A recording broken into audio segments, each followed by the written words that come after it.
Hello all and welcome to thy view. ఈరోజు నేను review పోయే movie 'Drishyam 3' starring Mohanlal, Meena, Siddique in the lead roles. ఈ మూవీని జీతు జోసెఫ్ డైరెక్ట్ చేశారు. మూవీ చూసాక నా ఒపీనియన్ చెప్పాలంటే పెద్దగా నచ్చలేదు. ఈ ఫ్రాంచైజ్ ఇష్టమైతే ఒక వన్ టైం వాచ్ అవుతుందేమో ఈ మూవీ.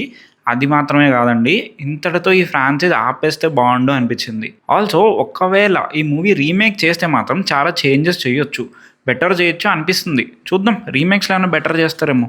ఇప్పుడైతే ఫుల్ రివ్యూలోకి వెళ్ళిపోదాం. ఆల్రెడీ ప్రీవియస్ 2 మూవీస్లో జరిగిన ఈవెంట్స్ని చిన్నగా రీక్యాప్ వేస్తారు ఓపెనింగ్ క్రెడిట్స్లో. Present day George Kutty and family బాగానే ఉంటారు. జార్జ్ తీసిన సినిమా హిట్ అవుతుంది, కూతురుకి పెళ్లి సంబంధం చూస్తూ ఉంటాడు, అన్నీ బాగానే ఉన్నాయి అనుకునే టైంలో ఒక మీడియా రిపోర్టర్ వచ్చి జార్జ్ కేసుని తవ్వడం స్టార్ట్ చేస్తుంది. మరి ఈ కేసులో కొత్త ఎవిడెన్స్ తీసుకున్నారా లేదా, ఈసారి జార్జ్కి ఫేస్ చేసే ఇష్యూస్ ఏంటి అనేదే స్టోరీ. ఈ మూవీ ఫస్ట్ హాఫ్ అయితే లాగ్ ప్రో మ్యాక్స్ అండి. అసలు స్టోరీలోకి తీసుకెళ్లే ప్లాట్ పాయింట్ ఇంటర్వెల్కి ఇంట్రడ్యూస్ చేస్తారు. అప్పటిదాకా పోతానే ఉంటుంది సినిమా. ఏవో కొన్ని కొన్ని అవుతూ ఉంటాయి ఈవెంట్స్. జార్జ్కి భయం వేస్తుంది, ఎందుకంటే ఫస్ట్ టైం జార్జ్కి ఎనిమీ ఎవరు అనేది తెలీదు, ఎలా అటాక్ చేయబోతున్నారో తెలీదు, ఏం ప్లాన్ వేస్తున్నారో తెలీదు. సో జార్జ్ భయపడితే మనం కూడా టెన్షన్ ఫీల్ అవ్వాలి కదా, బట్ అవ్వం, ఎందుకంటే ఆ మూవీ అంత స్లో ఉంటుంది కాబట్టి. ఫైనల్లీ సెకండ్ హాఫ్లో అసలు ఈయన స్టోరీ స్టార్ట్ అవుద్ది. అండ్ ఇక్కడ నుంచి మూవీ కొంచెం బాగానే వెళ్తుంది. యూజువల్గా మనం ఒక దృశ్యం మూవీ నుంచి ఏమైతే ఎక్స్పెక్ట్ చేస్తాం అట్లానే వెళ్తుంది. ఆ డీసెంట్గా పోతూ ఉంటుంది. ఇక్కడే జీతు జోసెఫ్ కూడా తన స్ట్రాంగ్ జోన్లోకి ఎంటర్ అవుతారు. డ్రామా కొంచెం కరెక్ట్గా బిల్డ్ చేస్తారు, టెన్షన్ బిల్డ్ చేస్తారు. జార్జ్ ఎంత టెన్షన్ ఫీల్ అవుతున్నాడో మనం కూడా అంతే ఫీల్ అవుతాం.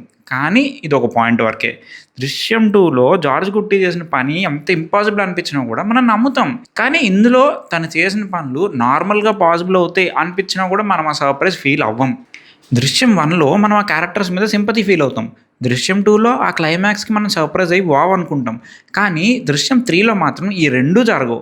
బేసికల్లీ ఈ మూవీలో ఎమోషనల్ డ్రామా అంతా ఎక్కడి నుంచి వస్తుందంటే, వాళ్ళ పెద్ద కూతురు పెళ్లి చేసి లైఫ్ సెట్ చేయాలని జార్జ్ చూస్తూ ఉంటాడు.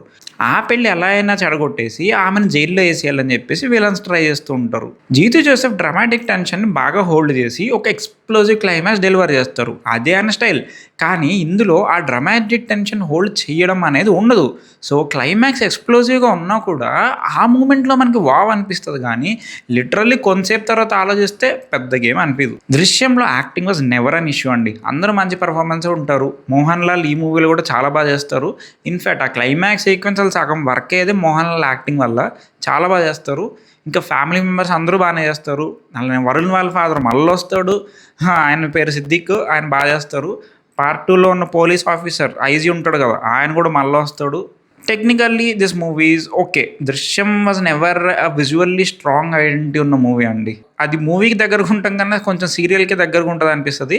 ఈ మూవీ కూడా అదే స్టాండర్డ్లో ఉంటుంది, పెద్దగా చేంజ్ అయితే లేదు. Music is decent. ఒక బ్యాడ్ థింగ్ అంటే ఎడిటింగ్ అండి. ఆనెస్ట్లీ చాలా అంటే చాలా ల్యాగ్ ఉంటుంది. నాకు ఎనర్జీ మొత్తం ఫస్ట్ హాఫ్లోనే కిల్ అయిపోయింది. ఎంత ఫ్లాట్ అంటే అంత ఫ్లాట్గా వెళ్తుంది. సెకండ్ హాఫ్లో కూడా స్టోరీ స్టార్ట్ అయ్యేదానికి ఒక 10 minutes టైం పడుతుంది. అంతసేపు తీసుకుంటారు పాయింట్లోకి వెళ్ళడానికి. నా వల్ల అయితే కాలేదు. అసలు 2 hours అయిపోవాల్సిన మూవీ ఇది. బికాజ్ స్టోరీ కూడా అంత స్ట్రాంగ్ ఉండదు, అంత పెద్ద పాయింట్ కూడా కాదు. మళ్ళీ ఆ రివెంజ్ పాయింట్ తీసుకొస్తారు. టైరింగ్ అనిపించింది చాలా. అలాంటప్పుడు ఎడిటింగ్లో అయినా కవర్ చేస్తే కొంచెం బెటర్ ఉండేదేమో కదా అనిపించింది. ఇక జీతు జోసెఫ్ విషయానికి వస్తే, సార్ మీరు ఇంక ఈ ఫ్రాంచైజ్ ఆపేయండి ప్లీజ్.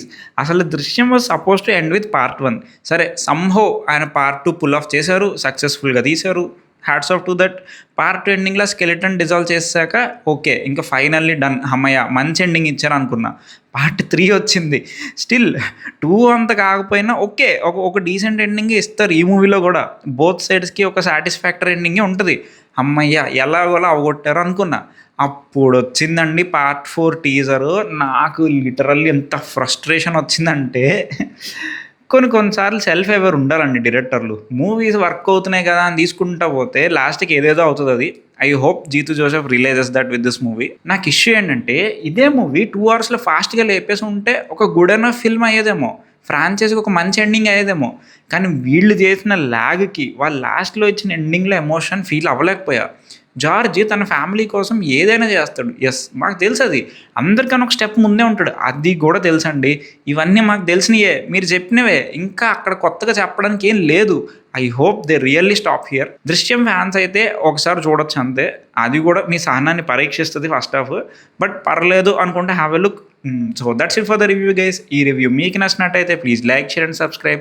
మరిన్ని వీడియోస్‌తో మీ ముందుకొచ్చేస్తాం. Until then keep watching thy view.